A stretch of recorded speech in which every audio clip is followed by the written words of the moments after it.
আমাদের সালাউদ্দিন আহমেদ বিএনপির স্ট্যান্ডিং কমিটির নেতা যে কথা বলছেন যে জনগণ সিদ্ধান্ত নেবে, জনগণ সিদ্ধান্ত নেওয়ার বিষয়টাও কিন্তু এই 4টা কোশ্চিনের কথা, যেটা বিষয়বস্তুর কথা প্রধান উপদেষ্টা বলেছেন তার মধ্যে আছে।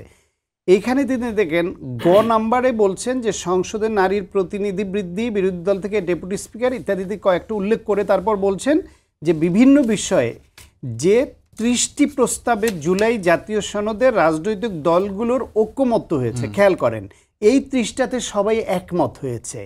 সেগুলো বাস্তবায়নে আগামী নির্বাচনে বিজয়ী দলগুলো বাধ্য থাকবে। কোনটায় বলছে? যেই 30টে সবাই একমত হয়েছে।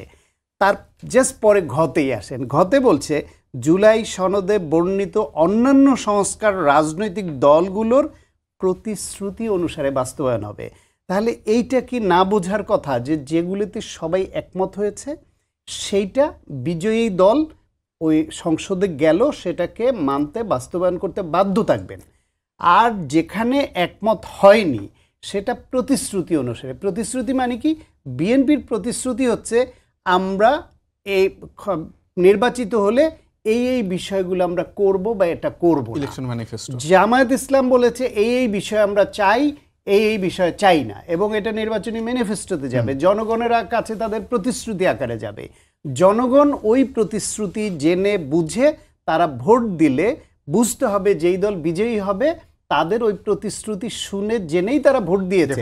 সুতরাং যেগুলো সবাই একমত হয়নি ওটা বাস্তবায়নের বাধ্যবাধকতা কিন্তু এই জুলাই সনদে বা এই গণভোটের মধ্যেও নাই। ফলে গণভোটই তাকে এই স্পেসটা তৈরি করে দিচ্ছে যে আপনি নির্বাচিত হলে যেগুলিতে আপনি একমত হন নাই সেগুলি আপনি বাস্তবায়ন করতে বাধ্য না। আপনি বলতে পারবেন এখানে জনগণ আমাদের প্রতিশ্রুতিতে, আমাদের ম্যানিফেস্টো অনুসারে আমরা এটা করব না জেনেও আমাদের ভোট দিয়েছে।